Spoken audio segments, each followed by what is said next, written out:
man kanat indahu mazlamatun li akhihi falyatahallal.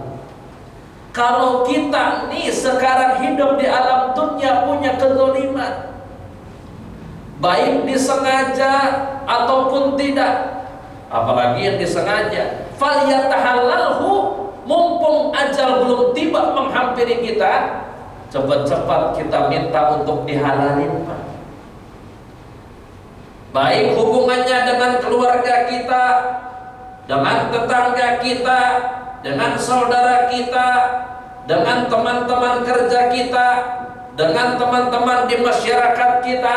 Kalau ada kezaliman, terampas haknya, buru-buru kita minta maaf supaya mendapatkan halal dari dirinya. Kenapa? Karena nanti di yaumul qiyamah itu ada seorang hamba yang dikatakan oleh Rasul di hadapan para sahabatnya. Apa kata Nabi? Suatu hari ketika Nabi sedang bertausiah di hadapan para sahabatnya, Nabi bertanya, "Atadruna manil muflis?"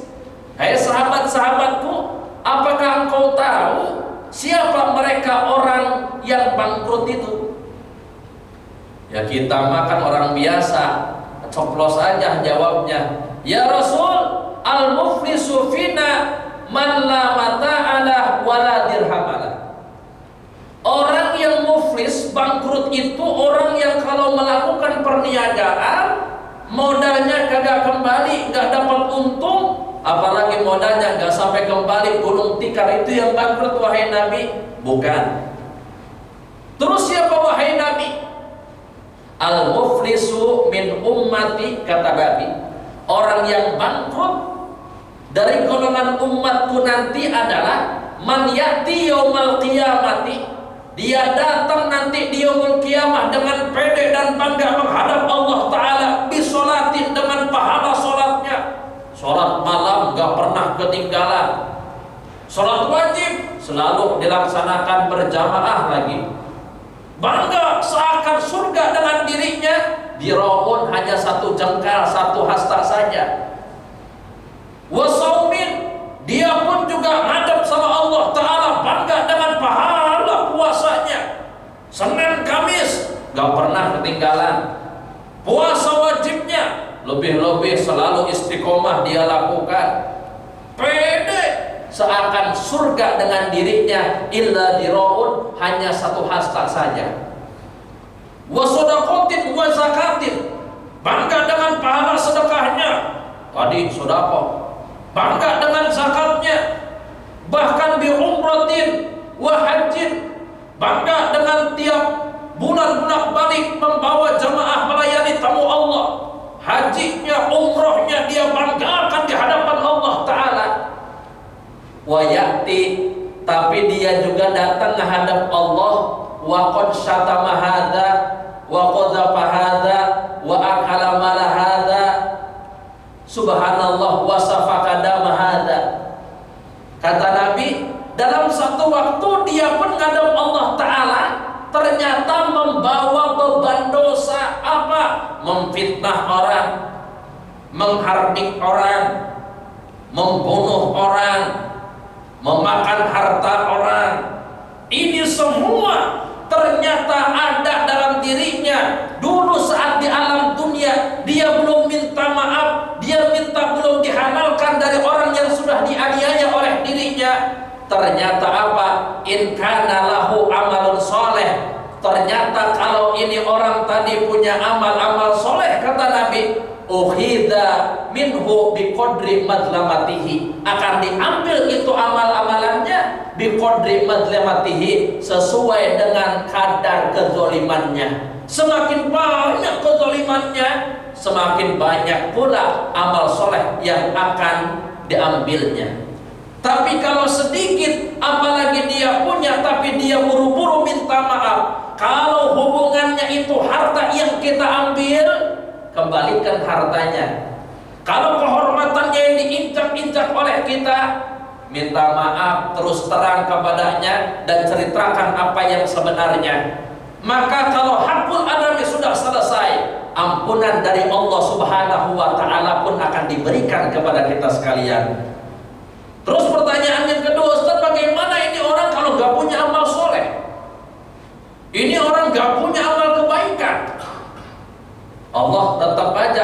diperhitungkan kata siapa? Kata Nabi belum selesai, wa illam takun lahu hasanatun, jika dia nggak punya amal soleh, dia nggak punya amal kebajikan, ukhidha min sayyiati sahibihi fahumila alaihi, maka akan diambil kejelekan dari orang yang dianiaya oleh dirinya, dan kemudian fahumila alaihi, akan dipindahkan, akan ditransferkan kepada dirinya dosa dan kesalahan dia. Na'udzu. Maka ini yang akan jadi musuh kita besok, yang akan merampas semua amal-amal kebaikan kita.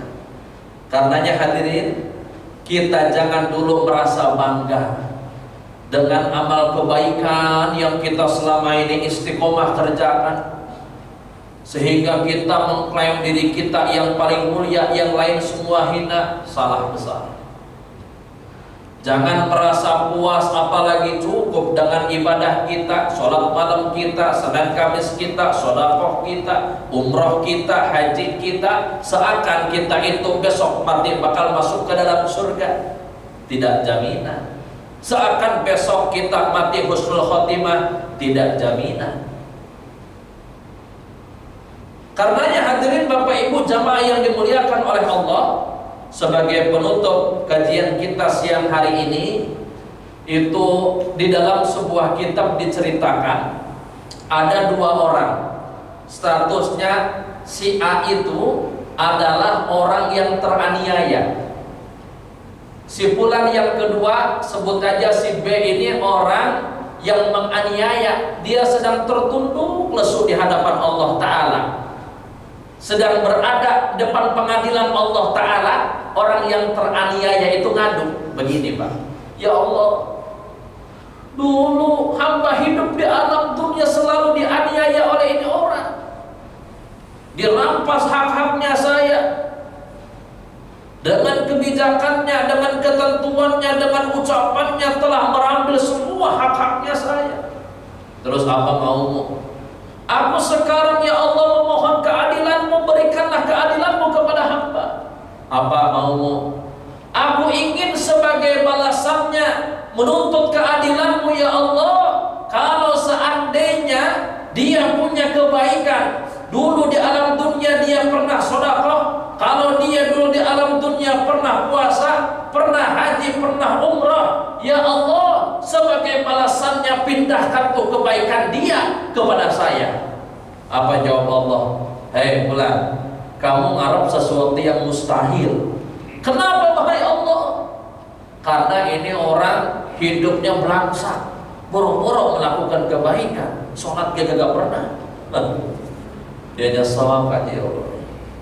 Dia minta yang kedua, ya Allah kalau begitu ya Allah, kalau dia itu memang belangsak, gak pernah melakukan amal soleh, amal kebaikan, subuh selalu kesiangan, ya Allah, kalau saya pernah berbuat dosa, saya pernah melakukan kesalahan, kemaksiatan, sebagai gantinya ya Allah, pindahkanlah kesalahan, kemaksiatan yang dulu telah saya lakukan, pindahkan, tumpahkan kepada dia semua. Apa jawab Allah? Hai Fulan, kamu juga mengharap sesuatu yang mustahil. Kenapa wahai Allah? Tadi kan aku sudah katakan bahwa dia itu nggak pernah melakukan kebaikan, hidupnya belangsak, ibarat gelas sudah penuh dengan kejelekan, nggak perlu lagi menerima dosa kamu. Terus bagaimana ya Allah? Aku menuntut keadilanmu sekarang ini ya Allah. Dan sekarang angkat saja kepala kamu. Diangkatlah kepalanya. Tiba-tiba ada di depan matanya sebuah bangunan indah luar biasa yang bertaburkan intan permata. Ada tulisan for sale. Mau dijual. Ya Allah, bangunan indah seperti ini, siapa yang akan bisa menebusnya? Untuk siapa Engkau berikan wahai Allah? Tidak ada satupun manusia sekaya apapun yang bisa membeli bangunan ini. Terus kecuali Engkau. Bagaimana cara membelinya ya Allah? Dengan cara Engkau berpikir luas, pasrahkan saja urusannya kepada Allah Ta'ala, nggak usah nuntut apa-apa, karena aku pun akan memperhitungkan dosa dan kesalahannya. Akhirnya dia rubah tangisan sedih menjadi tangisan terharu dan bahagia. Dia cabut omongannya, akhirnya mampu menembus bangunan itu dan masuk ke dalamnya. Alhamdulillah.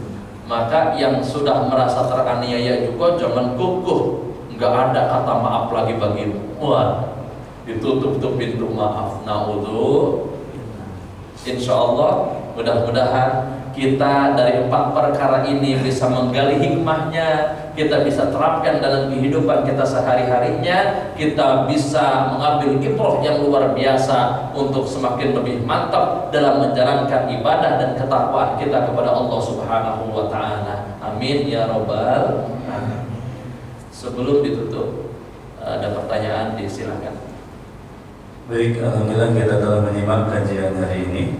Dan sebenarnya Ustaz ya, kajian hari ini teringat nuansanya kayak Al-Maghfur lah Izzuddin MZ ya.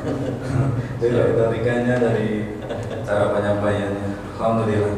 Baik jemaah sekalian, silakan yang mau menambahkan atau bertanya terkait kajian hari ini tentang 4 hal yang akan dirampas dari manusia.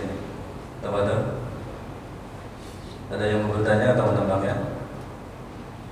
Dari Bapak mungkin? Pak Umar?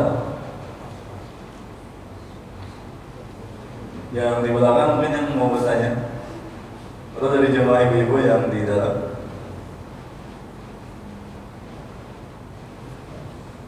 Ini ada adik yang terjun priuk. Bertanya?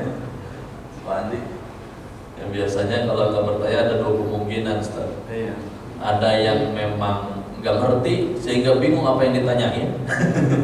Yang kedua memang karena sudah paham. Yang mudah-mudahan belum paham nih bapak ya, ibu-ibu, sehingga terus mau haus untuk bertanya ya. Silakan barangkali. Sudah dari bapak mau bertanya?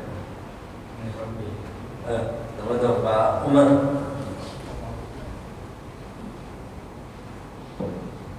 Assalamualaikum warahmatullahi wabarakatuh. Waalaikumsalam. Kan ada hisab itu, hisab yang seluruh orang masuk orang kafir. Apakah ada hisab terus orang Islam gitu Ustaz? Jadi berapa kali hisab itu? Ustaz. Baik ya, terima kasih atas pertanyaannya Bapak Umar ya. Alhamdulillah, tentang yaumul hisab, hisaban atau perhitungan amalan-amalan kita itu nanti bagaimana? Harus berapa kali tahapan? Apa yang bakal dihisab dari kita? Kalau saya boleh membawakan hadis Nabi dalam keterangan yang lain, bahwasanya Nabi SAW itu pernah bersabda, la tazulu qadam ibni abdin yaumal qiyamati hatta yus'ala an arba'in. Tidak akan pernah sedikit pun melangkah kaki anak Adam nanti saat di hari penghisaban sebelum dia mempertanggungjawabkan 4 perkara. Ini begitu sangat mencekam yaumul hisab, yaumul kiamah nanti, sampai tidak ada waktu sedikit pun orang itu tengok kanan tengok kiri. Dalam keadaan aria, bahkan nanti umat manusia telanjang pula. Sampai Siti Aisyah itu malu dan bertanya sama Nabi, ya Nabi, ya Rasulullah, bagaimana kalau kita semua nanti telanjang di yaumul qiyamah, malu dong? Jawab Nabi, tidak ada kesempatan sedikit pun saking mencekamnya kondisi di yaumul qiyamah untuk berpaling tengok kanan tengok kiri, melainkan sibuk dengan sendiri-sendirinya. Yauma idzin sya'nui yughni, kata Allah. Nah, yang pertama apa yang bakal ditanya oleh Allah Ta'ala? Yang pertama an syababihi, akan ditanya, dipertanggungjawabkan tentang masa mudanya kita. Ngapain aja lo masa mudanya? Mabok. Tahu. Ngapain? Masa muda adalah masa kemasan kita. Masa muda adalah masa produktifnya kita. Masa yang semangat untuk beribadah giat kepada Allah Ta'ala, dia labil digunakan dalam rangka kelalaian, kemaksiatan, wassalam. Ini orang saat dihisab kagak akan selamat. Yang kedua, yang akan ditanya oleh Allah Ta'ala, nanti dihisab oleh Allah Ta'ala setelah masa mudanya adalah apa? An umrihi, tentang umurnya. Fima ablah, dihabisin untuk apain aja. Hai bulan, ditanya tuh sama Allah saat dihisab, berapa tahun dulu aku berikan jatah hidup kau di alam dunia? 60 tahun wahai Tuhan. Ngapain aja 60 tahun kau lakukan di alam dunia? Aku dipakai sujud sama Allah, dipakai berdoa kepada Allah. Selamatlah kita dari penghisaban Allah Ta'ala. Dan yang ketiga, akan ditanya oleh Allah Ta'ala an ilmihi, tentang ilmunya. Fima amila bihi, dipakai untuk apa ilmu yang kita punya? Dipakai melet orang, dipakai apa? Dipakai ngebohongin orang, nipu orang. Aduh, masya Allah, ini kagak bakalan selamat tuh. Ilmu yang harusnya bermanfaat dipakai untuk sujud takut kepada Allah Ta'ala, malah dipersalahgunakan ilmu yang Allah sudah titipkan kepada kita. Dan yang keempat, baru nih, yang paling ketat pemeriksaannya, Pak. Ibarat kita itu kalau mau umroh, ya selalu melewati pemeriksaan dari bandara, ya Pak. Dari mulai masuk, apalagi kalau mau ke bagian pengecekan paspor, migrasi, wow, sampai sabuk semua dibuka, cincin dibuka, nggak boleh. Ya, yang keempat yang paling